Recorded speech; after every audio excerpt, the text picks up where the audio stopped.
Exercício 5.23. Os eixos de aço estão interligados por um filete de solda, como mostra a figura. Determine a tensão de cisalhamento média na solda ao longo da seção AA, se o torque aplicado aos eixos for igual a 60 Nm. Observação: a seção crítica onde a solda falha encontra-se ao longo da seção AA. Este exercício, apesar de falar de solda, ele não envolve concentração de tensão. Está solicitando tensão de cisalhamento média. Por esse motivo, a gente vai utilizar a fórmula do capítulo 1, tensão média é igual a força sobre área. Vamos entender quais são as áreas do problema aqui. Se a gente olhar o conjunto por cima, a gente vai ver, então, a área do cilindro menor, com raio de 50 milímetros, diâmetro, na verdade. E ela é representada na figura aqui pelo círculo vermelho. A gente vê também a borda do cilindro de diâmetro maior, que está aqui. Essa borda está representada na figura aqui em azul. E a gente vê também, olhando por cima, a área de contato da solda com o cilindro maior, que seria essa área em amarelo. Então agora o que a gente vai fazer? Vai tentar calcular essa área da solda em amarelo. Eu tentei mostrar aqui na figura de cima onde estão cada uma dessas áreas. Então a área vermelha, a área amarela e a área azul. Então, mais uma vez, essa aqui é a figura olhando por cima. Se a gente pensar só na área amarela, a gente vai ver que o contorno dessa área, o contorno externo dela é 2π vezes o raio externo. É o comprimento da circunferência externa. O comprimento da circunferência interna é 2π vezes o raio da circunferência interna. E aí a gente tem a espessura dessa rosquinha aqui, que é 12 milímetros. O que a gente vai fazer? A gente já fez alguns exercícios onde a gente tinha um comprimento de circunferência e a gente transformava esse comprimento de circunferência num comprimento retilíneo, né? Então, o que a gente vai fazer? A mesma coisa. Como se a gente abrisse essa faixa aqui, transformasse ela numa faixa vertical. Qual que é a diferença? Os exercícios que a gente fez até o momento, os dois lados da faixa tinham o mesmo comprimento.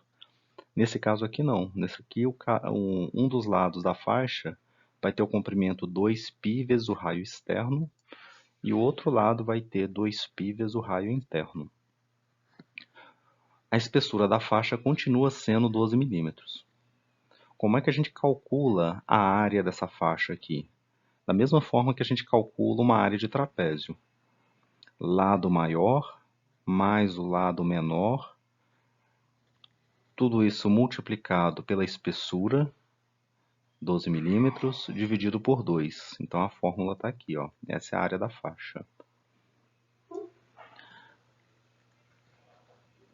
Agora, o que a gente vai fazer? A gente vai perceber que essa área que a gente calculou não é exatamente a área que a gente quer. Perceba que essa área amarela que a gente calculou é essa área aqui, ó. A área que está fazendo contato com o cilindro de diâmetro maior. Aqui na figura um pouco mais de detalhe, né? Então a gente está falando da área com espessura 12 milímetros aqui. O problema é que a gente não quer essa área. A gente quer uma área aqui que está inclinada. E aí eu estou mostrando ela aqui na cor rosa. E essa área inclinada aqui, ela não tem espessura 12 milímetros. A espessura dela é 12 vezes seno de 45. É um cateto aqui de um triângulo onde a hipotenusa é 12. Então é só rebater esse comprimento amarelo nesse comprimento rosa. E aí a fórmula da área aí vai ser exatamente a mesma coisa, com a única diferença que ao invés de usar 12 ali como sendo a espessura da faixa, a gente vai usar 12 vezes seno de 45.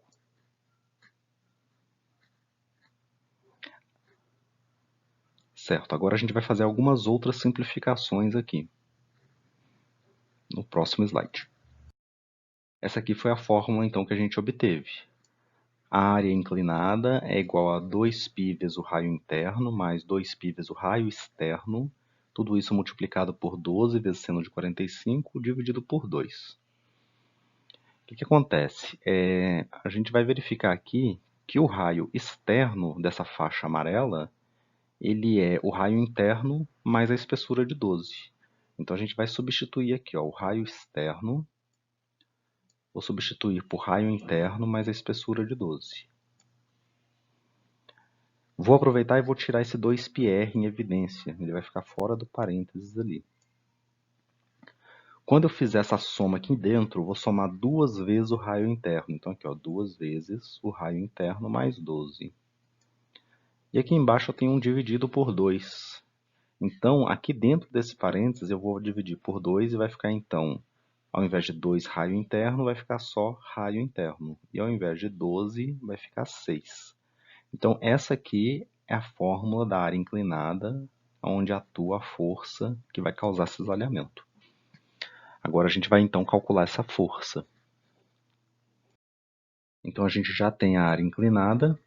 Para calcular a força, a gente vai lembrar que torque é um momento, né? Então, torque é igual a força vezes braço de alavanca. A gente está querendo calcular essa força, então eu vou calcular torque dividido pelo braço de alavanca.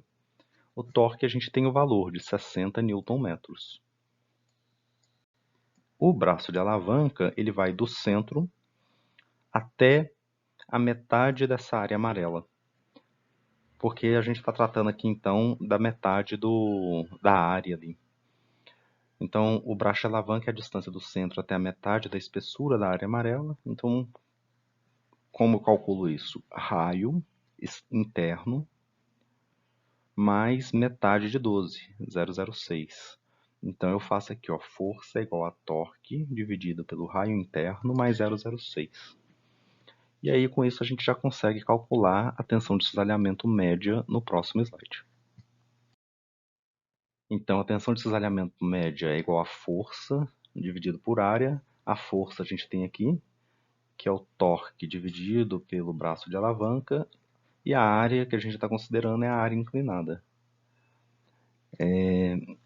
Eu escolhi fazer exatamente as mesmas simplificações dos gabaritos, dos solucionários que estão na internet, porque eu sei que vocês geralmente acompanham esse tipo de gabarito, esse tipo de solucionário, e lá o exercício parece muito simples, mas ele demanda uma interpretação um pouco mais elaborada. Então essa aqui é a fórmula que aparece no solucionário e é a que dá o resultado.